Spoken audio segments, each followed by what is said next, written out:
The stars looked different from this part of the galaxy. Commander Vexthor stood at the viewport of his command ship, the Merciless, watching as his fleet prepared to enter the orbit of the blue planet below. His scaled fingers tapped against the polished surface of his armor, impatience growing with each passing moment. "Status report," he barked, not turning to face his crew. "All ships in formation, Commander," replied his second-in-command, Skarl. "The humans have detected our presence but have made no aggressive moves." Vexthor snorted. Of course they hadn't. According to the intelligence reports, these humans were barely space-capable. They had a handful of colonies in their immediate star system, and had only recently discovered faster-than-light travel. They were primitive by galactic standards, perfect targets for the Crimson Fangs. The job was simple: intimidate the humans into surrendering mining rights on their resource-rich planet. The Zularian Mining Consortium was paying handsomely for a quick, clean operation with minimal bloodshed, though Vexthor and his mercenaries were authorized to use whatever force they deemed necessary. "Open a channel to the planet," Vexthor ordered. "Let's introduce ourselves." The main screen flickered to life, but instead of showing panicked alien faces, a single human male appeared. He wore a dark uniform with small markings on the shoulders that Vexthor assumed indicated rank. "This is Colonel Sam Miller of the Earth Defense Force," the human said calmly. "You've entered Earth-controlled space without authorization. State your business or withdraw immediately." Vexthor was surprised by the lack of fear in the human's voice, but he quickly dismissed it as ignorance. They simply didn't understand the danger they were in. "I am Commander Vexthor of the Crimson Fangs," he replied, puffing out his chest to display the red symbol etched into his armor. "We represent the interests of the Zularian Mining Consortium. Your planet contains resources that are valuable to more advanced civilizations. Surrender your mining rights peacefully, and we will allow you to continue your existence undisturbed." The human's expression didn't change. If anything, his eyes seemed to harden slightly. "The resources of Earth and its territories are not for sale or surrender," Miller replied. "We request that you leave our system immediately." Vexthor laughed, the sound echoing around the command bridge. His crew joined in, their various alien forms shaking with amusement. "Perhaps you misunderstand the situation," Vexthor said. "This is not a negotiation. The Crimson Fangs have subdued species far more advanced than yours. We are offering you the courtesy of surrender before we demonstrate our power." Miller's face remained frustratingly calm. "We understand perfectly, Commander. Earth does not respond to threats. This is your final warning to leave our space." The human's audacity angered Vexthor. Who did these primitives think they were? "Very well," he snarled. "A demonstration is clearly needed." He cut the transmission and turned to Skarl. "Target their moon base, the uninhabited one. Let's show them what happens when they defy the Crimson Fangs." Skarl nodded, relaying the orders to the weapons officer. Minutes later, a brilliant beam of energy shot from the Merciless, striking the small research station on Earth's moon. The structure exploded in a spectacular display, fragments scattering across the lunar surface. "Reopen the channel," Vexthor ordered, a satisfied smile on his face. Colonel Miller appeared again, his expression unchanged despite the destruction of the moon base. "That facility was automated," Miller said flatly. "No human lives were lost, but you've made your intentions clear." He paused, then added, "You have exactly 1 hour to leave our system. After that, we will respond appropriately." Vexthor couldn't believe the human's continued defiance. "You are in no position to make demands," he growled. "We have a fleet of warships. You have primitive spacecraft and limited weapons. If you resist, we will target populated areas next." Miller's response was unexpected. The human actually smiled slightly. "I understand you believe that. 1 hour, Commander." The transmission cut off. Vexthor turned to his senior officers gathered on the bridge. "They're bluffing. Prepare the next phase of the operation. We'll target their orbital defense platforms. Next. Commander." One of his officers, a small gray-skinned alien named Meek, spoke up hesitantly. "Our scout ships report unusual activity throughout the system. small objects appearing from hidden locations in their asteroid belt and from beneath the ice of their outer planets. Primitive defensive measures, Vexthor dismissed. Nothing our shields can't handle. There's something else, Mick continued. I've been analyzing their communications networks and they don't seem concerned. In fact, some of their news outlets are treating our arrival as a minor inconvenience. Skarl frowned. That doesn't make sense. Most species panic when we arrive. They're just humans, Vexthor said with certainty. Probably too primitive to understand the danger or too arrogant to accept it. Either way, they'll learn soon enough. As the hour passed, Vexthor grew increasingly annoyed by the humans' lack of panic. There were no desperate pleas for mercy, no hasty evacuation attempts from their space stations, no frantic military maneuvers. Just calm, methodical activity that their sensors couldn't quite identify. The deadline approaches, Commander, Skarl reported. Should we begin the next phase? Vexthor nodded. Target their main orbital defense station. Full power, make it spectacular. The weapons officer input the commands, then looked up in confusion. Commander, the targeting system is having difficulty locking on. What do you mean? It's a massive station. Something is interfering with our sensors, and I'm detecting thousands of small objects moving throughout the system, but they keep disappearing from our scans. Vexthor was about to respond when a chill ran down his spine. Something felt wrong. The humans were too calm, too prepared. It was almost as if... Incoming transmission from the planet, called the communications officer. Colonel Miller appeared, again. Your hour is up, Commander. I see you've chosen to stay. Very well. For the first time, Vexthor felt a flicker of unease. Your primitive weapons can't harm our ships. If you surrender now, we might still be merciful. Miller shook his head slightly. You still don't understand what you're dealing with, do you? We're not primitive, Commander. We're just patient. As Miller spoke, alarms began blaring across the bridge. Multiple systems malfunctioning, Skarl reported, panic in his voice. Ships throughout the fleet reporting similar issues. Weapon systems powering down, shields fluctuating. Impossible, roared Vexthor. They can't have this level of technology. Miller watched calmly from the screen. They're just humans, he said, echoing Vexthor's earlier words. That's what everyone thinks, until they learn otherwise.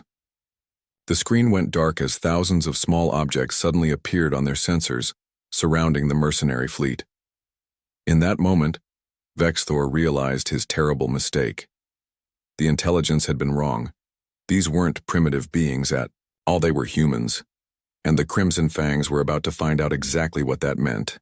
The bartender at the Cosmic Outpost wiped down the sticky counter with a cloth that had seen better days. Yorb used all 4 of his arms to clean, serve drinks, and manage payments at the same time. His Quatzian heritage made him perfect for bartending. Multitasking came naturally to his species. The bar sat on Nexus Station, a massive space hub where travelers from across the galaxy stopped to refuel, trade, and share stories. Today, like most days, the place was filled with mercenaries between jobs, traders looking for contracts, and the occasional drifter with nowhere else to go. In the darkest corner of the bar sat Crag, a veteran mercenary whose scarred face told stories of countless battles. His leathery skin was a patchwork of burns and cuts from decades of fighting. Most noticeable was his right arm, not flesh and blood, but a cybernetic replacement that hummed softly when he moved it. Krog's attention was fixed on the large screen above the bar. The news was showing a fleet of ships approaching a blue-green planet. Turn it up, Crag called to Jorb, his voice like gravel. The bartender flicked a switch, and the announcer's voice filled the room. Crimson Fang's mercenary group has entered the Sol system and appears to be engaging with the newly discovered species known as humans. Krag's drink slipped from his fingers, shattering on the floor. By the void, he whispered. Those idiots. Jorb made his way over, curious about the reaction. What's got you spooked? Aren't they just dealing with some new species? Craig's eyes darkened. New to the galactic community, yes, but there's a reason some of us call them Death Worlders. A few heads turned, conversations quieting as other mercenaries caught Craig's words. You've encountered humans before? Asked a young mercenary at a nearby table. Craig nodded slowly. 50 years ago, I was with the Red Claw Company. We took a job to raid a mining colony on, what did they call it? Proxima Centauri 4. He took a deep breath, memories clearly painful. We thought it would be easy. A small colony, minimal defenses, valuable resources, in and out, no problems. Craig tapped his metal arm against the table. We were wrong. More mercenaries gathered, around now, drinks in hand, curious about the story. Even Jorb stopped working to listen. What happened? Someone asked. We landed near the main facility. Standard procedure. Show of force, demand surrender, take what we want. Krog's eyes seemed to look beyond the bar, back into the past. They had about 200 people there. Miners, engineers, some families. Not soldiers, not warriors. He took a long drink before continuing. When we announced our intentions, they asked for 1 hour to discuss. We granted it, thinking they were organizing surrender terms. Around the bar, the news continued to show the Crimson Fang's fleet surrounding Earth. Craig glanced up at it, then shook his head. 1 hour later, they contacted us again. Their response was simple. No. No, repeated Jorb. Just no. So we started our attack. That's when everything went wrong. Craig's mechanical hand clenched into a fist. They'd spent that hour preparing, not evacuating, not panicking, preparing. He gestured to his cybernetic arm. A human mining engineer did this. Not a soldier, a civilian with a mining laser that he'd modified in less than an hour. He wasn't even trying to kill me, just disable my weapon. Another mercenary stepped forward from the crowd. This one had an electronic patch where his left eye should be. I was at serious edge, he said. Trade convoy protection. Pirates attacked, disabled our engines. We thought we were finished until a human merchant ship arrived. The one-eyed mercenary laughed bitterly. The human captain offered to help. The pirates thought it was a joke. One small ship against their fleet.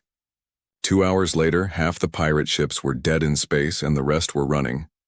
As if a dam had broken, stories began flowing from around the bar. A blue-skinned alien described how a human teenager had outsmarted his entire squad during what should have been a simple hostage situation. Another told of humans repurposing farming equipment into devastating weapons in minutes. The thing about humans, Craig said, loud enough to quiet the others, is that they evolved on a world that tried to kill them every day. Predators, diseases, natural disasters, you name it, they faced it. And instead of dying out, they thrived. On the screen, the news showed the Crimson Fangs destroying a moon base. The gathered mercenaries watched in silence. They don't fight, like other species, Craig continued. Most races develop specific tactics, predictable responses. Humans, they improvise, they adapt, they use your own strength against you. Jorb looked concerned. But the Crimson Fangs have modern weapons, shielded ships. Surely that counts for something? Craig laughed, a sound without humor. You think humans haven't been preparing for this moment? From the day they realized they weren't alone in the universe, they've been getting ready. A younger mercenary scoffed. For what? War? For anything, Craig replied grimly. It's in their nature. Their history is an endless cycle of conflict and innovation. Each war more terrible than the last, each peace bringing new technologies. He pointed to the screen with his cybernetic finger. Look at them. They're not panicking. That's not the reaction of a species about to be conquered. On the screen, humans could be seen going about their business in Earth cities, seemingly unconcerned about the alien fleet above them. If I were Vexthor, Craig said, I'd turn around and leave right now. But the consortium is paying them well, argued another mercenary. And humans are just humans. Craig stood up, towering over the others. Let me tell you what we learned 50 years ago. Humans don't just fight to win. They fight to make. Sure, you never want to fight them again. The bar fell silent. On the screen, the news showed a countdown timer, apparently tracking some kind of ultimatum. They've given Vexithor a deadline, Craig noted. That's not good. Why not? Asked the young mercenary. It gives him time to plan his attack. Craig shook his head. No. It gives the humans time to prepare their response, and when humans prepare... He trailed off, looking at his mechanical arm. Every mercenary in the bar turned back to the screen, watching as the timer ticked down. Nobody said it, but they were all thinking the same thing. The Crimson Fangs had no idea what they were in for. Humans have a saying, Craig said quietly. God have mercy on my enemies, because I won't. I've seen what they can do with mining, equipment, and farming tools. I can only imagine what they can do with actual weapons. The timer on the screen reached 0. And now, Craig whispered, we're about to find out. Colonel Sam Miller walked briskly through the underground hallways of the Earth Defense Command Center. The massive complex, built beneath the Rocky Mountains, housed humanity's primary defensive operations. His footsteps echoed off the steel and concrete walls as he made his way to the war room. The heavy security doors slid open as he approached. Inside, 4 people sat around a large table, their faces lit by the glow of holographic displays showing the alien fleet in orbit. The Crimson Fangs have destroyed our automated station on Phobos, Miller reported as he took his seat. All 17 AI units were lost, no human casualties. General Kate Williams nodded. She was a tall woman with short gray hair and eyes that had seen numerous conflicts. They've made their choice, deploy the Ghost Fleet. Admiral John Rivera, head of Earth Space Forces, pressed his palm against a scanner on the table. Authorization confirmed. Ghost Fleet activating now. Across the solar system, hidden vessels began to power up. Some emerged from asteroid fields where they had been disguised as ordinary space rocks. Others rose from beneath the icy crusts of distant moons. A few detached from the underside of larger commercial ships. These were the Ghost Fleet vessels. Ships specifically designed for asymmetric warfare against technologically superior opponents. Each was smaller than the mercenary vessels, but packed with countermeasures and experimental weapons systems that had never been deployed in actual combat. Swarm protocol is also ready, said Rivera. Awaiting your command. General Williams looked to the others at the table. Opinions? Dr. Alan Murphy, chief scientist of the Earth Defense Force, adjusted his glasses. The Crimson Fangs ships use a standard galactic design. Their shield systems will be vulnerable to our phase disruptors. However, I recommend the swarm protocol first. Let's test their point defense systems before committing the Ghost Fleet to direct engagement. Intelligence Director Olivia Peterson tapped on her screen, bringing up detailed scans of the mercenary vessels. Agreed. Their communications are still operating on expected frequencies. Babel defense is primed and ready to disrupt their coordination. Miller studied the holographic display of Vexthor's flagship. They're preparing to target our orbital defense platforms next. Typical mercenary tactics. Eliminate defensive capabilities, then threaten civilian targets. Williams made her decision. Admiral Rivera, initiate swarm protocol. Dr. Murphy, prepare Babel defense but hold until my command. Director Peterson, continue monitoring their communications for any change in strategy. Rivera nodded and spoke into his communicator. All stations, this is Admiral Rivera. Initiate swarm protocol. Authorization code Echo 9 Delta 7. From launch sites across Earth's surface, thousands of specialized drones were deployed. Each was no bigger than a coffee mug, but carried precision-cutting lasers designed to disable rather than destroy. They shot upward through the atmosphere, their small size making them nearly impossible to detect. Swarm units will reach the mercenary fleet in approximately 12 minutes, Rivera reported. Director Peterson suddenly straightened in her chair. General, we're picking up interesting chatter from across the galaxy. It seems our visitors have quite a reputation, but... She paused, a smile forming on her face. So do we. She transferred data to the main display. Our intelligence network has intercepted conversations from at least 6 different locations. Apparently, some mercenary groups have encountered humans before. Miller leaned forward. And they're concerned for their comrades? Not exactly, Peterson replied.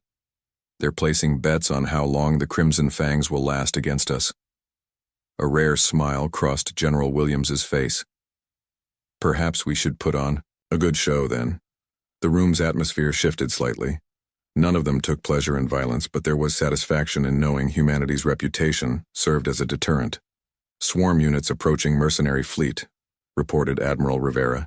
Babel defense ready to deploy on your command. Williams nodded. Initiate Babel defense. Let's see how they handle confusion in their ranks. Dr. Murphy activated his system. Babel defense deployed. We're now intercepting and modifying their internal communications. On the main display, they watched as the mercenary fleet began to show signs of disorder. Ships that had been in perfect formation started to drift out of alignment. Some appeared to be changing course randomly. What exactly are they hearing? Asked Miller. Murphy adjusted his glasses again. Various things. Some are receiving false orders. Others are picking up what sounds like human laughter, mixed with their legitimate communications. A few are getting what they'll interpret as system warnings. Peterson added, We've also inserted the sound of children playing into their emergency channels. Psychological warfare. Nothing creates unease quite like hearing children laugh when you're expecting urgent messages. The mercenaries' confusion was evident as their formation continued to deteriorate. Then the first wave of swarm drones reached their targets. Swarm units engaging, Rivera announced. Ghost fleet in position and awaiting orders. On the display, they watched as the tiny drones attached themselves to the mercenary ships. With surgical precision, they began cutting through external weapon systems and communication arrays. They're trying to target the drones, Murphy observed. But their weapons are designed for larger threats. It's like trying to swat flies with a sledgehammer. 3 of the mercenary ships suddenly went dark, their power systems disabled by coordinated drone attacks. Should we hail them? Asked Miller. Offer them another chance to withdraw? Williams considered this. Not yet. Let them experience a taste of what happens when you underestimate humanity. Admiral Rivera, move the Ghost fleet into visual range but maintain defensive posture. The previously hidden human ships decloaked, surrounding the mercenary fleet in a perfect containment formation. Though smaller than the alien vessels, there were many more of them, and they moved with uncanny coordination. The mercenaries are attempting to regroup, reported Rivera. Their flagship is trying to coordinate a response, but Babel defense is keeping them disorganized. General, Miller said quietly, we should remember our objective. We want them to leave and spread the word, not fight to the death. Williams nodded. You're right, Colonel. Prepare a transmission to their commander. Let's see if they're ready. To reconsider their options. As Miller drafted the message, the others continued to monitor the situation. The mercenary fleet, which had arrived with such confidence, was now in disarray. Their superior technology was proving useless against humanity's unconventional tactics.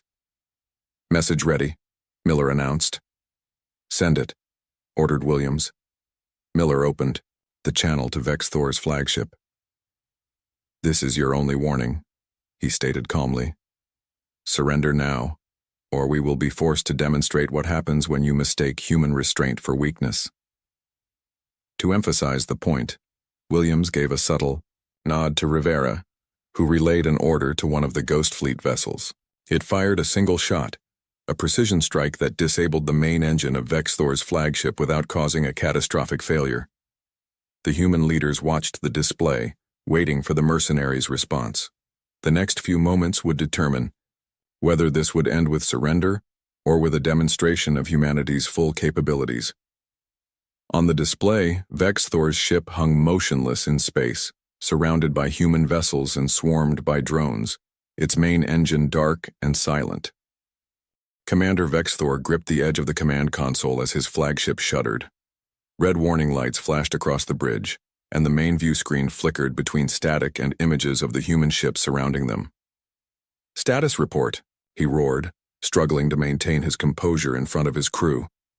His second-in-command, Scarl, looked up from a terminal with fear in his reptilian eyes. Commander, main engines are offline. Weapon systems at 30% capacity. Shields fluctuating between 40 and 60%. How? Vex Thor demanded. How are they doing this? They're supposed to be primitive. Skarl shook his head. Unknown, Commander, but I'm detecting thousands of small objects attached to our hull and throughout the fleet, too small for our automated defenses to target efficiently. On a secondary screen, Vexthor could see the tiny drones cutting through weapon mounts and communication arrays with surgical precision. They weren't trying to breach the hull or life support systems, just systematically disabling the mercenaries' ability to fight back. And those ships, Vexthor muttered, staring at the human vessels that had appeared from nowhere. Where did they come from? Our scans showed nothing like this in the system. The communications officer, a blue-skinned alien named Ziv, turned from her station. Commander, we're receiving strange transmissions on all channels. Some appear to be false orders. Others are disturbing sounds. Block them, Vexthor ordered. I've tried, Ziv replied. But every time I close one channel, they appear on another. And now crew members are reporting hearing voices through the internal communication system, even when it's supposedly deactivated. Around the bridge, the command crew looked increasingly nervous. The Crimson Fangs had faced many opponents across the galaxy, but never anything like this. Another tremor ran through the ship as more systems went offline. The lighting dimmed as power was redirected to essential functions. We still have weapons, Vexthor growled. Target their main vessel and fire everything we have. The weapons officer tried to comply but shook his head. Targeting systems are malfunctioning. I can't get a lock on any of their ships. It's as if they're not really there. That's impossible. Vexthor slammed his fist on the console. A new voice filled the bridge, calm, human, and worryingly confident. This is Colonel Sam Miller of the Earth Defense Force. This is your only warning. Surrender now, or we will be forced to demonstrate what happens when you mistake human restraint for weakness. Before Vexthor could respond, a precise energy beam struck his ship. The entire vessel shuddered and more systems went dark. Main engines completely disabled, Skarl reported, his voice trembling. That was a targeted strike. They could have destroyed us, but they deliberately hit only the engine core. Vexthor stared at the view screen in disbelief. The humans weren't just fighting back. They were toying with him. His mighty fleet, veterans of 100 campaigns, was being systematically disabled by creatures that barely registered on the galactic scale. Commander, Ziv said quietly, we're receiving reports from across the fleet. 3 ships have lost all power. 5 more report critical systems failures.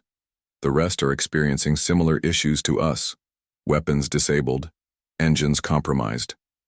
And casualties? Vexthor asked, dreading the answer. That's the strange part, Ziv replied. Minimal. The humans seem to be deliberately avoiding lethal strikes. They're disabling our ships, not destroying them. A cold realization washed over Vexthor. This wasn't a battle, it was a message. The humans could have destroyed them at any time, but they were choosing not to. They wanted the mercenaries alive. We need to retreat, Skarl suggested, voicing what everyone was thinking. Vexthor's pride rebelled at the thought, but he knew his second-in-command was right.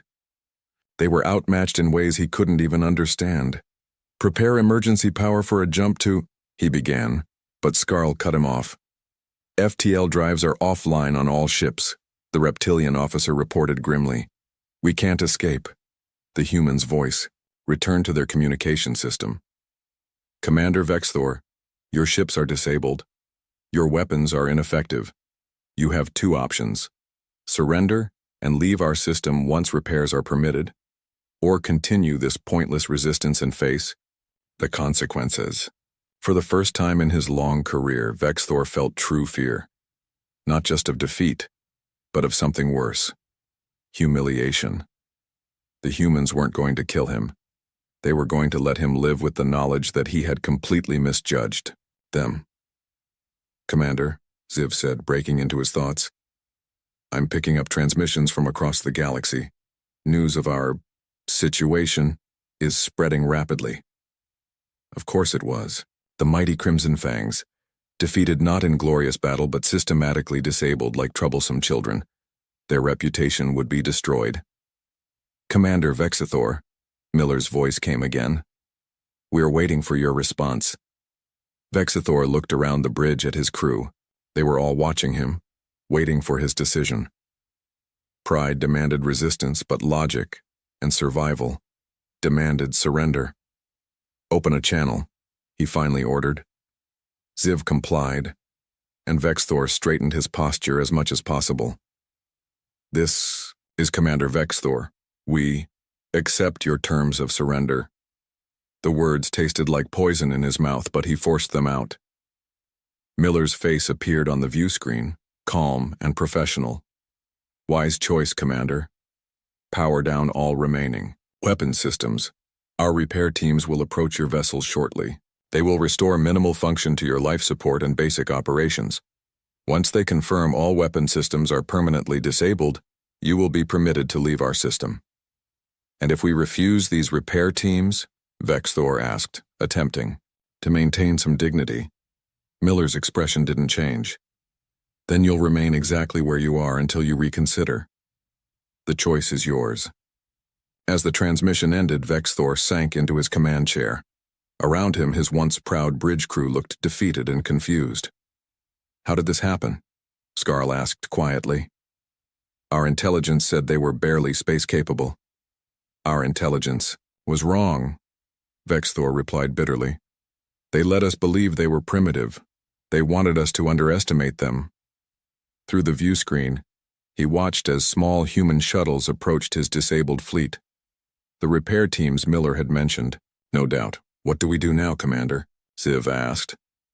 Vexthor's claws dug into the armrest of his chair. We comply. We leave. And then we make sure every mercenary group in the galaxy knows the truth about humans. And what truth is that? Skarl asked. Vexthor stared at the approaching human shuttles, the tiny drones still attached to his ship's hull and the ghost-like vessels surrounding his once mighty fleet. That they are not what they appear to be, he said softly. That they are the most dangerous species we have ever encountered. As the human repair teams boarded his ship, Vexthor realized that his defeat today would become legend. Not because he had lost, but because of who had defeated him. Not advanced aliens with superior technology, but humans. Just humans. And somehow, that made it infinitely worse. 3 months later, Crag sat in his usual dark corner at the cosmic outpost on Nexus Station. The bar was busier than usual. News had spread across the galaxy about the humans' formal recognition by the Galactic Council, and everyone wanted to discuss it. On the large screen above the bar, the council session was being broadcast live. Representatives from hundreds of species were gathered in the massive chamber. At the center stood 3 humans, Colonel Sam Miller, now Ambassador Miller, along with General Kate Williams and Admiral John Rivera. Jorb, the 4-armed bartender, set a fresh drink in front of Crag. Your prediction was right, he said. The Crimson Fangs didn't stand a chance. Crag grunted in acknowledgement but said nothing. His attention was fixed on someone approaching his table, a sight he never expected to see. Commander Vexthor, once the proud leader of the Crimson Fangs, now walked with a noticeable limp. Where his left eye had been, there was now a basic prosthetic that glowed faintly in the dim bar. His once gleaming armor was replaced with simple civilian clothes. May I join you? Vexthor asked, his voice lacking the arrogance it once carried. Krog gestured to the empty chair across from him, and the former mercenary commander sat down heavily. I heard you were on Nexus, Vexthor said. I wanted to meet the mercenary who actually survived an encounter with humans. Krog studied the fallen. Commander? You survived too. Vexthor laughed bitterly. Did I? They let most of us live, yes, but not without changes. What happened? Crag asked, genuinely curious. After we surrendered, they repaired our ships as promised, just enough to leave their system. Vexthor's hand went to his artificial eye. I lost this during the initial engagement, one of their drones. My own fault for trying to remove it personally. He took a deep breath before continuing. But before they let us go, They brought us to their planet, said they wanted to ensure we wouldn't cause trouble in the future. Jorb had drifted closer, openly eavesdropping now. What did they do to you? Vexthor's voice dropped to a whisper. They modified our neural implants, standard mercenary equipment, used for tactical information and communication. But the humans, they reprogrammed them. Reprogrammed how? Craig leaned forward. Now, whenever we consider attacking humans or their allies, we experience our worst memories and fears simultaneously. Vexthor shuddered visibly. They said it was more efficient than killing us, that we'd serve as warnings. The bar had gone quiet as others listened to Vexthor's story. On the screen, Ambassador Miller was addressing the Galactic Council, his voice carrying through the bar. Earth and its colonies seek peaceful relations with all species, Miller was saying. We ask only for recognition of our sovereign territory and the right to develop without interference. A young mercenary at a nearby table scoffed loudly. They don't look so tough to me. In an instant, both Krag and Vexthor were on their feet. Krag grabbed the young mercenary by his throat with his cybernetic arm, while Vexthor seized him by the shoulder. Listen carefully, Krag hissed. They survived on a death world with predators that would make your blood freeze. They developed spaceflight while still fighting wars among themselves. Their entertainment involves simulating danger for fun. Vexthor leaned in closer, his artificial eye glowing brighter with emotion. I watched them disable my flagship by hacking into systems we thought were impenetrable. I saw them predict our tactics before we executed them. But they're just humans, the young mercenary choked out. Yes, Vexthor replied, releasing his grip. Just humans. Remember that when you're considering your next job. If it involves Earth or its colonies, walk away. Krag let go as well, and the young mercenary slumped back into his seat, rubbing his throat. On the screen, the Galactic Council proceedings continued. A council elder was speaking now. In light of the peaceful resolution of the incident with the mercenary group, known as the Crimson Fangs, and acknowledging humanity's technological achievements, the Council formally recognizes Earth and its colonies as a sovereign territory with protected status. Cheers erupted from the human delegation, while the rest of the Council chamber remained respectfully quiet. Protected status, Jorb mused as he returned to his bar. That's rare for a new species. It's not about being new, Krag said. It's about being respected or feared. Vexthor nodded in agreement. The Council isn't protecting humans from us. They're protecting us from humans. As if to emphasize his point, the broadcast showed a close-up of the human delegation. They looked ordinary compared to the exotic alien species surrounding them. No scales, no extra limbs, no unusual features. Just humans. You know what the most frightening part was? Vexthor said quietly. After they disabled our ships, their scientists came aboard. They examined our technology with such curiosity. One of them told me they'd never seen our type of FTL drive before, but within hours they understood how it worked better than I did. They adapt, Krag said simply. It's what makes them dangerous. The young mercenary, still rubbing his throat, looked confused. If they're so dangerous, why didn't they just destroy the Crimson Fangs? Why let you live? Vexthor's artificial eye dimmed slightly. Their leader, Miller, explained it to me. He said, a dead enemy might be forgotten. A living one who tells your story is much more valuable. Around the bar, conversations resumed, but there was a new undercurrent to them. The story of the Crimson Fang's defeat was already well known, but hearing it directly from their commander gave it new weight. What will you do now? Krag asked Vexthor. Spread the word, the former commander replied. Make sure everyone understands what humans really are. He gestured to his cybernetic eye. I can't fight anymore, not just because of this, but because of what they put in our heads. But I can talk. Krag nodded. Good. The galaxy needs to know. On the screen, the human delegation was leaving the council chamber, their formal recognition complete. Ambassador Miller paused at the exit and looked directly at the camera, almost as if he could see into the cosmic outpost. They're watching, Vexthor whispered. Always watching and learning. As Miller disappeared from view, Yorb turned down the volume on the broadcast. "Well," the bartender said, trying to lighten the mood. "At least they seem peaceful. As long as you don't attack them first." "For now," Craig agreed. "Crag. But remember, they evolved from predators, not prey. They're patient, they can wait." Vexthor raised his drink in a grim toast. "To humanity. May they never decide we're worth conquering." Across the galaxy, the legend spread. Humans might look unassuming, but provoke them at your own peril. They were not just another species, they were humanity, and underestimating them was the last mistake many would ever make. Jack Miller was hunting in the forests of Montana when the blue light appeared. One moment he was tracking deer prints in the soft earth, and the next he was surrounded by a strange glow that lifted him off the ground.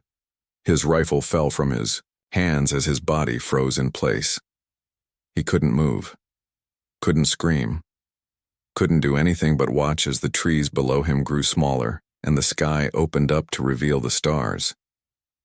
That was the last thing Jack remembered before waking up with a pounding headache in a cold metal room. "What the hell?" he mumbled, sitting up slowly on what seemed to be a metal bench attached to the wall. The room was small, about 10 feet by 10 feet, with smooth metal walls that glowed with a faint blue light. There were no windows, and the only door had no handle on his side. Jack rubbed his temples, trying to make sense of what had happened.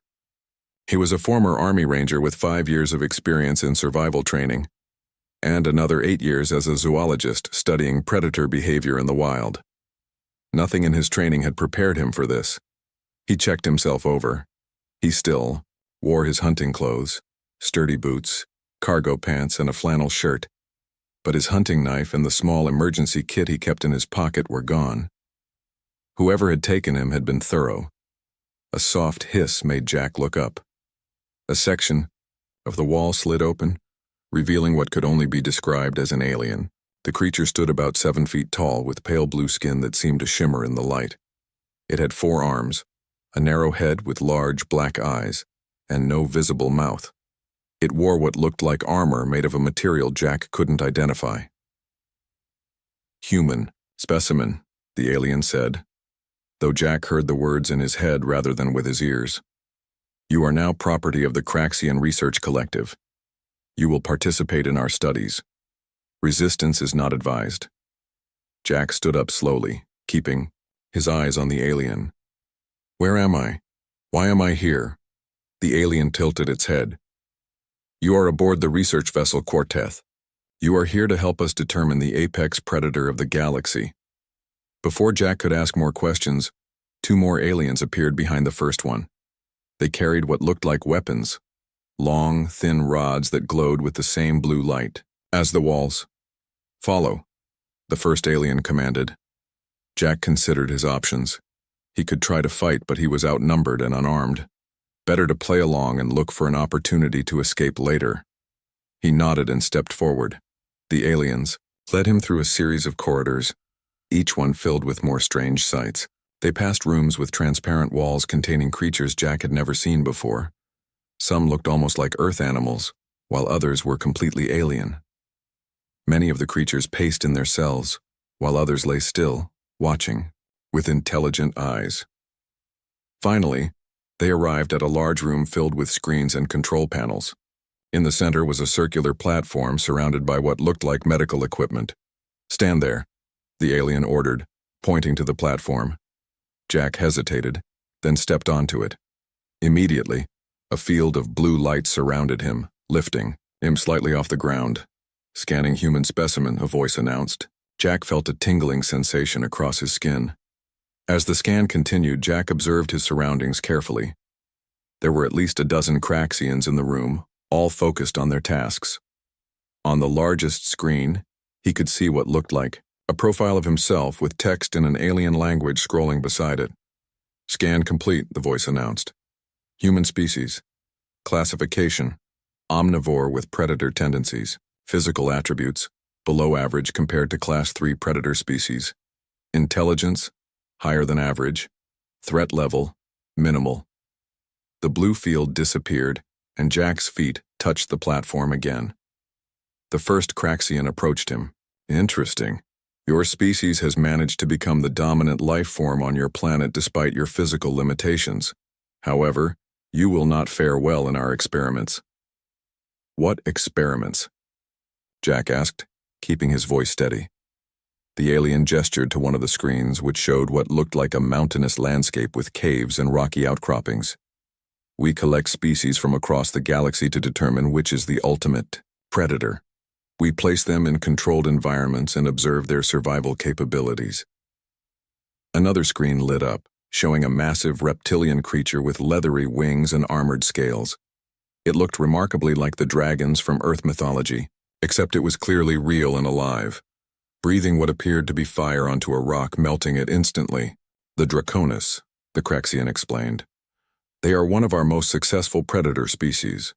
Their homeworld has high gravity, making them extremely strong and durable. Their breath can reach temperatures of over 3,000 degrees. They are territorial and aggressive. Jack felt a chill run down his spine. And you're planning to put me in with them? Correct. Previous tests with your species showed poor results. Humans were eliminated quickly by most predator species. However, we have not tested your intelligence variable extensively. You will provide valuable data. Jack struggled to keep his face neutral. These aliens were planning to throw him into a death match with space dragons for their scientific curiosity. He needed to buy time. When does this happen? He asked. Preparation takes 3 cycles, the Craxian replied. You will be provided with basic sustenance and allowed to rest. Then the trial begins. 3 cycles. Jack had no idea how long that was, but it gave him some time to plan. The Craxians led him to another cell, larger than the first one. It contained a bed-like platform, a strange fixture that seemed to be a toilet, and a shelf with what looked like food bars and a container of water. Rest, human, the lead Craxian said. Your final data will be collected soon. After they left, Jack examined the cell carefully. The door had no obvious weak points. The walls were solid metal. The ceiling was at least 12 feet high with no visible vents or openings. He was well and truly trapped.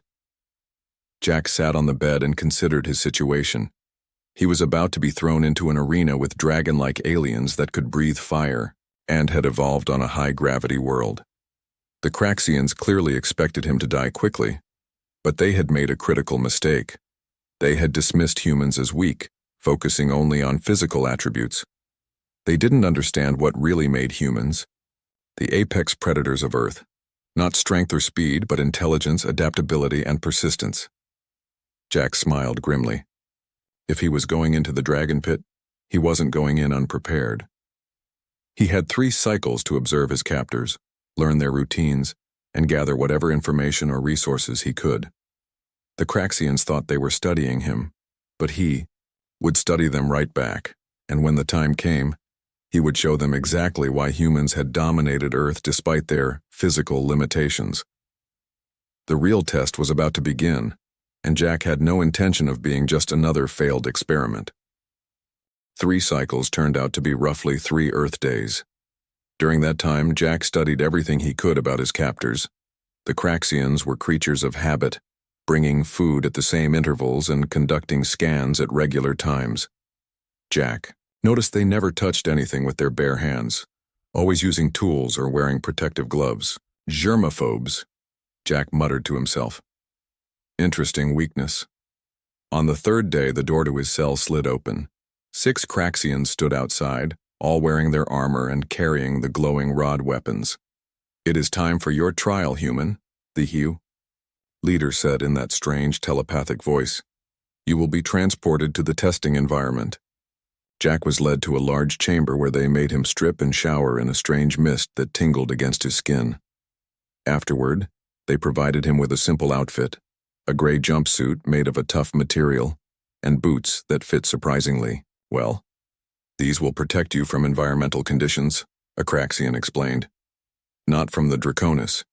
Jack was then guided onto a platform similar to the scanning area. A blue light surrounded him and he felt a strange sensation, as if his body was being pulled apart and put back together. When the light faded, he found himself standing in an open field. The sky above was a strange orange color, with two small suns visible near the horizon. In the distance, he could see mountains with smoke rising from several peaks. The air was hot and smelled of sulfur. A voice seemed to come from everywhere and nowhere. Human specimen trial begins now. Environment is a modified replica of Draconis home territory. Survival supplies are located at designated markers. Draconis. Specimens will be released in 1 hour. Your performance will be monitored. Jack looked around and spotted a small blue light blinking about half a mile away. That must be one of the supply markers. He started jogging toward it immediately, knowing time was precious. As he ran, he studied his surroundings. The ground was rocky and uneven, with patches of tough-looking vegetation scattered about. In the distance, he could see what looked like a forest of tall red plants that resembled a cross between trees and giant ferns. Jack reached the supply marker, which turned out to be a small metal container. Inside, he found a knife with a strange blade that seemed to glow faintly, a container that was presumably for water, some food bars similar to those in his cell, and a small device that projected a map of the immediate area when he pressed a button. Better than nothing, Jack mumbled, pocketing the items. He studied the map carefully. It showed his current position, as well as several water sources and cave systems. There were no signs of the Draconis yet, but Jack knew they would appear soon. He needed shelter and a defensive position. According to the map, there was a small cave system about 2 miles away, near one of the water sources. It was his best option. Jack set off at a steady pace, pausing occasionally to gather materials. He found some of the tough vegetation could be pulled apart into strong fibers. He collected as much as he could carry. He reached the cave system with about 15 minutes to spare, according to his estimation. The entrance was small, big enough for him to enter comfortably, but potentially restrictive for a large predator. Inside, the cave opened up into a network of tunnels and chambers. Jack chose a chamber near the back that had a small opening in the ceiling, allowing fresh air and a bit of light. Using the knife and vegetation fibers, Jack quickly fashioned a series of simple trip alarms near the cave entrance. They wouldn't stop a determined predator, but they would give him warning. Just as he finished, he heard a distant roar that made his blood run cold. The Draconis had been released. Jack settled into his hiding spot and waited. Hours passed. He heard occasional roars and strange cries in the distance, but nothing approached his cave. As darkness fell, the temperature dropped dramatically.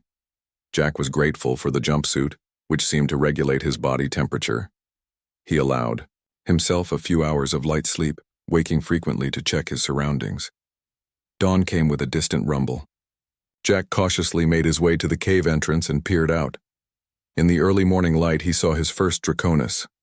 The creature was massive, at least 30 feet long from nose to tail. Its body was covered in dark scales that seemed to shift color with the light, ranging from deep red to almost black. It had powerful limbs ending in wicked claws, and great leathery wings were folded against its sides. Its head was dominated by a mouthful of teeth and burning orange eyes. The Draconis was drinking from the water source near the cave. Jack watched its behavior carefully, noting how it scanned its surroundings before lowering its head to drink. This wasn't a mindless beast. It was a sophisticated predator with intelligence. Jack stayed absolutely still until the creature finished drinking and moved away, heading toward the mountains in the distance. Over the next few days, Jack established a pattern. He would move during the early morning and late evening when the Draconis seemed less active. He found another supply marker and added to his resources. He mapped the territory and identified the territories of at least 3 different Draconis. The Craxians occasionally made their presence known through announcements. Human survival has exceeded expectations. Continuing observation. Jack knew they were watching, probably through tiny drones or hidden cameras. He was careful not to show his full capabilities. Let them think he was just lucky. On the 7th day, Jack's luck ran out. As he was returning to his cave from a water run, a shadow passed overhead. He looked up to see a Draconis circling above him, smaller than the first one he had seen but still massive. It had spotted him. Jack ran for the cave, but he knew he wouldn't make it in time. The Draconis dove, letting out a terrifying screech. Jack changed direction at the last second, diving behind a large boulder as a blast of superheated plasma hit where he had been standing, melting the rock almost instantly. The Draconis landed with a ground-shaking thump, its wings creating a dust storm as they folded. It stalked toward Jack's hiding place, making a sound that was almost like laughter.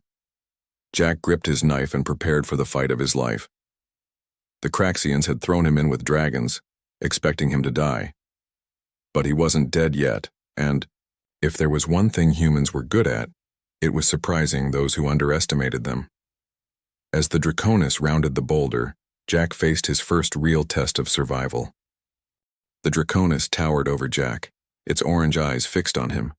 Its mouth opened, revealing rows of teeth that gleamed in the sunlight. Jack could see the glow of heat building in its throat. Jack had only seconds to act. He grabbed a handful of loose dirt and threw it directly into the creature's eyes. The Draconis reared back, shaking its massive head in surprise and anger. It wasn't hurt, but the distraction gave Jack the moment he needed. He darted between the creature's legs, slashing at the softer scales on its underbelly with his knife as he passed. The blade left a shallow cut, and the Draconis roared in pain and rage. Jack sprinted toward a narrow gap between two large boulders, a space he had noted earlier as a potential escape route. It was too small for the Draconis to follow, but just wide enough for him to squeeze through. The Draconis recovered quickly and sent a blast of plasma after him. Jack felt the heat singe the back of his jumpsuit as he dove into the gap between the rocks. The plasma hit the stones above him, melting them partially and sending molten drops raining down. One landed on Jack's arm, and he bit back a scream as it burned through the jumpsuit and into his skin. The Draconis circled the boulders, searching for a way to reach its prey. It clawed at the rocks, but couldn't break through or move them. After several minutes of frustrated attempts, it reared back and let out another roar before taking to the sky. Jack remained hidden, nursing his burned arm and catching his breath. That had been too close. He had survived the first direct encounter, but just barely. He couldn't keep running forever. "I need to change my strategy," he whispered to himself. Jack waited until he was sure the Draconis was gone before emerging from his hiding place. His original cave was likely compromised now that the predator had seen him in the area. He needed to find new shelter. Using the map device, he located another cave system several miles away. It would be a dangerous journey across open ground, but he had no choice. As Jack traveled, he noticed something strange. The land showed signs of intelligent modification. Certain rock formations were too regular, some plant groupings too perfect. The Craxians hadn't just dropped him into a natural environment. They had designed this place specifically for their experiments. They're testing more than just survival, Jack realized. They're testing problem-solving. By nightfall, Jack reached the new cave system. This one was larger than his previous shelter, with numerous chambers and tunnels. As he explored deeper, he discovered something unexpected: scratch marks and impressions in the dirt that suggested the caves were used by the Draconis. He almost turned to leave when he heard a sound from deeper in the cave, a pained growl, followed by a whimper. Against his better judgment, Jack moved carefully toward the sound. In a large chamber illuminated by strange glowing fungi, he found a young Draconis, smaller than the one that had attacked him, perhaps only 15 feet long. It was lying on its side with a deep wound visible on its left flank. The wound was oozing a thick, dark fluid that Jack assumed was blood. The young Draconis saw him and tried to rise, hissing weakly and attempting to summon flame. But only a small puff of smoke emerged from its mouth, and it collapsed back to the ground, clearly exhausted and in pain. Jack stood very still, considering his options. He could leave the injured predator and find another shelter. That would be the safest choice. But his years studying animal behavior told him this was a unique opportunity. If the creature was young enough, injured enough, and hungry enough, there might be another way. "I must be out of my mind," Jack muttered as he slowly reached into his pocket and pulled out one of his food bars. From a safe distance, he broke off a piece and tossed it toward the injured Draconis. The creature eyed the offering suspiciously, then sniffed it. After a moment's hesitation, it quickly gobbled up the food. Jack repeated this several times, each time tossing the food a little closer to himself. The Draconis watched him warily but accepted each offering. "That's it," Jack said softly. "I'm not your enemy." After the food was gone, Jack very slowly approached the injured creature, talking in a low, calm voice the entire time. The Draconis growled but didn't try to attack. Up close, Jack could see that its wound was severe, a deep gash that might have come from a fight with another, larger Draconis. Jack remembered the first aid supplies he had found at the second marker. He had some antiseptic cloths and a tube of what seemed to be a medical gel. "This is going to hurt," Jack warned, though he knew the creature couldn't understand his words. "But it might save your life." Keeping his movements slow and deliberate, Jack cleaned the wound with the antiseptic cloth. The Draconis hissed and its body tensed, but it didn't attack. Then Jack applied the gel, which seemed to provide immediate relief. The young dragon relaxed slightly as the gel began to work. Jack backed away, giving the creature space. He set down his water container with some water in it. The Draconis eyed it, then lapped at the water eagerly. "I'll call you Ember," Jack said, "since your fire's not working so well right now." That night, Jack slept in an adjacent chamber, keeping one ear open for any sounds of threat, either from Ember or from outside predators. He woke several times to check on the injured dragon, who slept fitfully but seemed slightly stronger by morning. The Craxian voice announced, "Human specimen demonstrates unexpected behavior. Scenario parameters exceeded. Continuing observation." With modified protocols. Jack smiled grimly. The aliens were confused by his actions. Good. Let them wonder. Over the next few days, Jack continued to treat Ember's wound, which slowly began to heal. The young Draconis grew more accepting of his presence, even allowing Jack to touch its scales and examine its wings. Jack learned much from these interactions. He discovered that the scales had different levels of hardness and heat resistance. The wings were surprisingly flexible and strong, and the Draconis was far more intelligent than he had initially believed. Ember began to respond to simple hand signals: stop, follow, stay, food. Jack was teaching the dragon, and the dragon was learning quickly.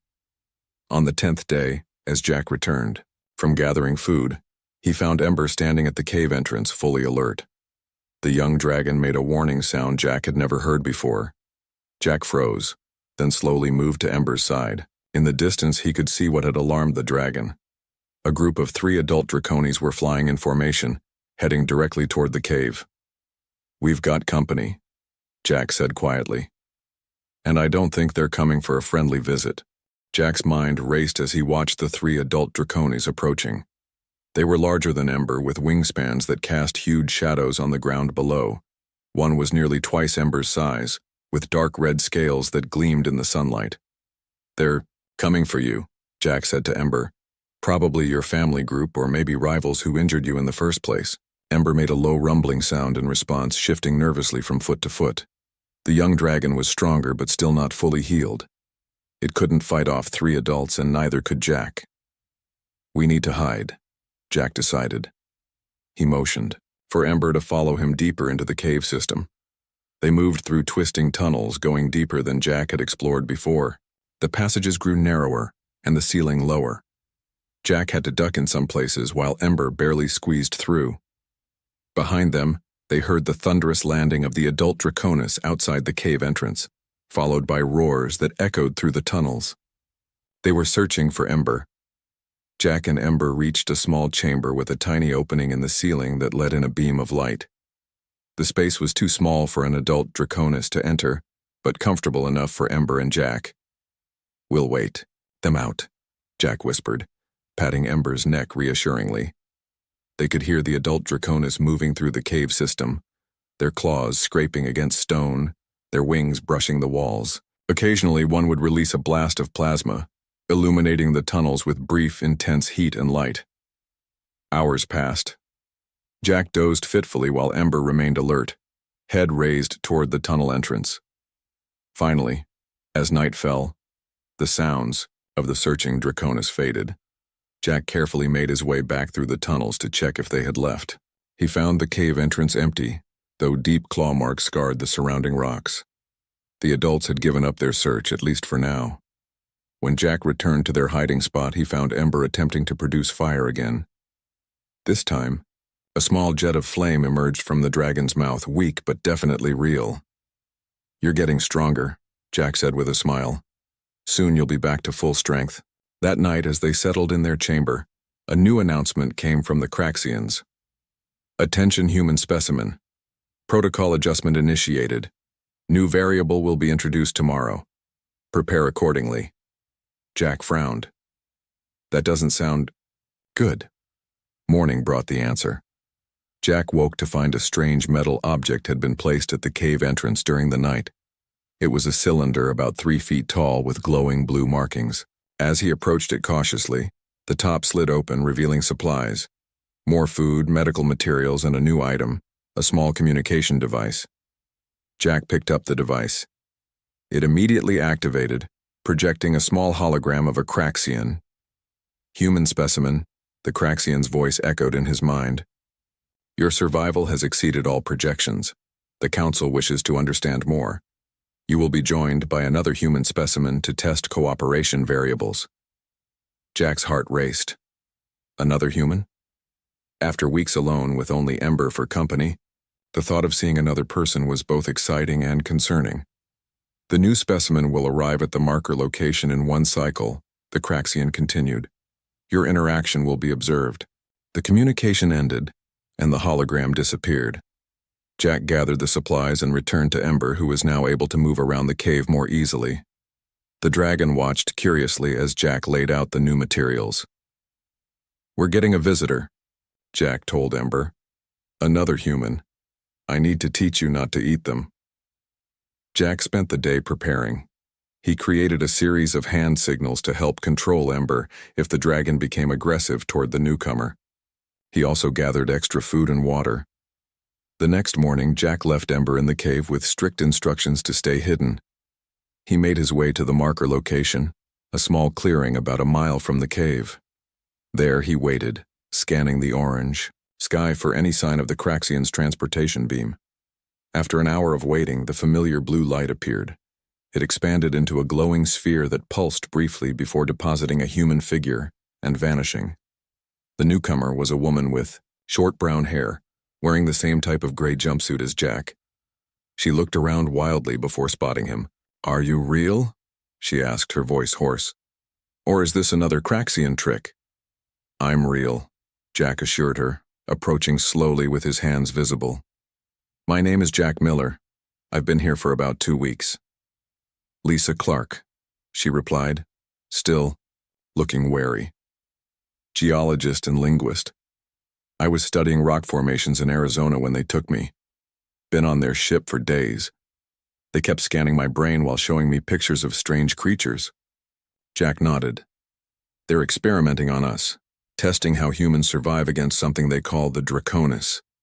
Lisa's eyes widened. "Dragons? They showed me images of those. Said I was going to help with interspecies communication assessment. That's why they brought you here," Jack realized. "You're a linguist. They've seen me interacting with one of the dragons, a young one I call Ember. They must want to know if we can actually communicate with them." Lisa looked skeptical. "You've tamed a dragon?" "Not tamed," Jack corrected. "We have an understanding. Ember was injured, I helped. Now we help each other." Before Lisa could respond, a shadow passed overhead. Jack looked up to see a Draconis circling above. Not one of the 3 from yesterday, but a new one. Its scales were a brilliant blue-green that shimmered in the light. "Don't run," Jack warned Lisa, who had tensed to flee. "Running triggers their hunting instinct. Stay still and follow my lead." The blue-green Draconis landed about 50 yards away. It was smaller than the others Jack had seen, but still massive compared to a human. It watched them with intelligent eyes, head tilted in a curiously bird-like manner. "It's studying us," Lisa whispered. "Just like we're studying it." Jack nodded. The Craxians underestimated both species. They think we're just lab animals, but we're more than that. The Draconis took a step closer, then another. It made a series of clicking sounds followed by a low rumble. Lisa's eyes widened. "That's a language pattern," she said excitedly. "Those aren't random noises, there's structure there. Phonemes, rhythm." "You can understand it?" Jack asked, impressed. "Not yet," Lisa replied. "But with time, maybe. If the dragons are truly intelligent and have their own language, we might be able to communicate with them directly." The blue-green Draconis made another series of sounds, then turned and took flight, disappearing over the mountains. "That was strange," Jack said. "It didn't try to attack at all." "It was assessing us," Lisa suggested, "just like the Craxians are." As they made their way back to the cave, Jack explained everything he had learned about the environment and the Draconis. Lisa listened intently, asking sharp questions that made Jack realize how much he had missed human conversation. "The Craxians don't understand what they've done," Lisa said as they approached the cave. "By bringing a human and a linguist together, then putting us with intelligent creatures like the Draconis, they've created the perfect conditions for an alliance." Jack smiled. "And that might be exactly what we need to surprise them." Inside the cave, Ember waited, watching the entrance nervously. The young dragon relaxed when it saw Jack, then tensed again at the sight of Lisa. "It's okay," Jack said softly, making the hand gesture for friend. "She's with me." Ember studied Lisa for a long moment, then made a soft clicking sound similar to what they had heard from the blue-green Draconis. Lisa's eyes lit up. "Oh," she breathed. "This changes everything." Over the next week, Lisa worked tirelessly to understand the Draconis language. She spent hours each day sitting with Ember, listening to the young dragon's sounds and teaching it human words. Jack watched in amazement as Ember began to respond to more complex commands and even attempted to mimic some human sounds. "The Draconis aren't just intelligent," Lisa explained one evening as they ate by a small fire in the cave entrance. "They're highly developed. Their language has syntax, grammar, even different tones for questions versus statements. This isn't something that evolved by accident." Jack nodded. "I've been thinking the same thing. The way they hunt in groups, how they modify their territory, these aren't just animals. But if they're so intelligent, how did they end up as test subjects for the Craxians?" "Maybe the same way we did," Lisa suggested. "The Craxians are looking for the apex predator, remember? They probably captured the Draconis because they were the dominant species on their planet." The blue-green Draconis had returned several times, always keeping its distance but watching them interact with Ember. Lisa believed it was an elder, possibly a teacher or leader among its kind. "I'm going to call it Sage," she said after its third visit. "It's studying us as much as we're studying it." On the 10th day after Lisa's arrival, something unexpected happened. The Craxian announcement voice interrupted their morning meal. "Attention human specimens. Emergency protocol activated. Testing parameters suspended. Return to transport marker immediately for extraction." Jack and Lisa exchanged concerned looks. "Something's wrong," Jack said. "They sound worried." "Should we go?" Lisa asked. Before Jack could answer, they heard a tremendous roar from outside, followed by the sound of something large crashing into the mountainside. They rushed to the cave entrance to see a Craxian ship, smaller than the main vessel but still massive, spiraling toward the ground with one side engulfed in flames. It crashed into a valley about 2 miles away, sending a cloud of dust and debris into the air. "What happened?" Lisa gasped. Jack shook his head, watching as several Draconis circled the crash site. "I'm not sure, but I think the test subjects are rebelling." The Craxian voice came again, now with a noticeable sense of urgency. "Emergency situation. All personnel evacuate sectors 7 through 12. Security containment breached. Predator. Specimens escaping containment throughout the vessel." Jack's eyes widened. The entire ship must be in chaos. This is our chance. "Chance for what?" Lisa asked. "To escape," Jack replied. "But first we need to understand what's really happening." They decided to approach the crash site cautiously. With Ember following close behind, they made their way across the rocky terrain, staying low and using the landscape for cover. As they got closer, they saw that the crashed ship had split open, revealing its interior. Inside were rows of cages and containers, many now broken open. Strange creatures of all shapes and sizes were emerging, some fleeing into the wilderness, others attacking anything that moved. It's a transport ship, Lisa realized. They were bringing more test subjects to the environments. Among the wreckage, they spotted several Craxians, their blue skin standing out against the dusty landscape. They were attempting to recapture some of the escaped creatures, using their rod weapons to create force fields. Suddenly, Sage appeared, landing on a ridge above them. The blue-green Draconis made a series of complex sounds that Ember seemed to understand. The young dragon responded with similar sounds. "They're communicating," Lisa whispered. "I think Sage is organizing something." As if to confirm her suspicion, more Draconis began to appear, landing on ridges and peaks around the crash site. There were at least 20 of them of various sizes and colors. They all seemed to be watching Sage, waiting for direction. "This isn't just a random escape," Jack said. "This is a coordinated attack." One of the Craxians spotted them and pointed. Another raised its weapon, aiming at Jack and Lisa. Before it could fire, Ember moved in front of them protectively and released a jet of flame that was much stronger than before. The fire didn't reach the Craxian but served as a clear warning. The standoff was interrupted by a massive explosion from the direction of the mountains. They turned to see a huge section of the landscape suddenly shimmer and disappear, revealing a massive metal structure underneath. Part of the actual Craxian ship. "The environment is fake," Lisa gasped. "We're still on the main ship. The whole landscape is just a contained habitat." Sage let out a powerful roar, and all the Draconis responded in kind. As one, they took to the air and flew toward the newly exposed section of the ship. The Craxians at the crash site began to retreat, clearly outnumbered. "They're fighting back," Jack said with growing excitement. "All the test subjects are rebelling." Lisa grabbed his arm. "Jack, look!" She pointed to a section of the crashed transport ship that contained what looked like a control panel. It had survived the crash and was still glowing with power. "If that's a transport ship, it might have access to the main ship's systems," Lisa said. They approached cautiously, stepping over debris and avoiding the remaining creatures that scurried about.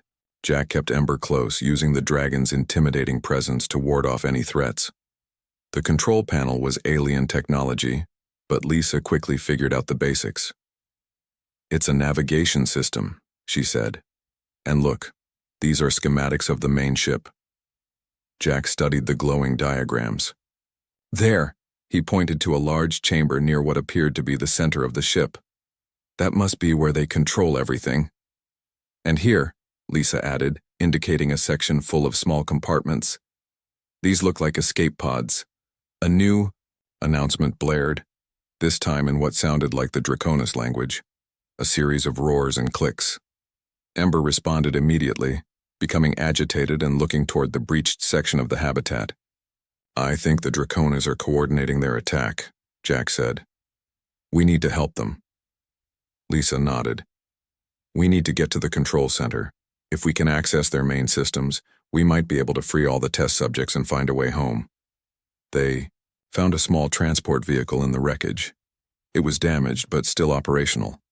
With Jack's mechanical skills, they got it working and began heading toward the breach in the habitat wall, with Ember flying above them. As they approached the breach, they saw the true scale of the rebellion. Hundreds of different creatures were fighting against the Craxian security forces. The Draconis led the charge, their fire breath proving devastatingly effective against the alien technology. The Craxians wanted to find the apex predator, Jack said as they prepared to join the battle. They never considered that it might be a partnership between species. Lisa smiled. Intelligence, adaptability, and cooperation. The true strengths of an apex species. With Ember by their side and dozens of freed test subjects following their lead, Jack and Lisa headed toward the heart of the Craxian ship. The Oro. Aliens had locked a human in with dragons, never expecting that together they would become the ultimate predator.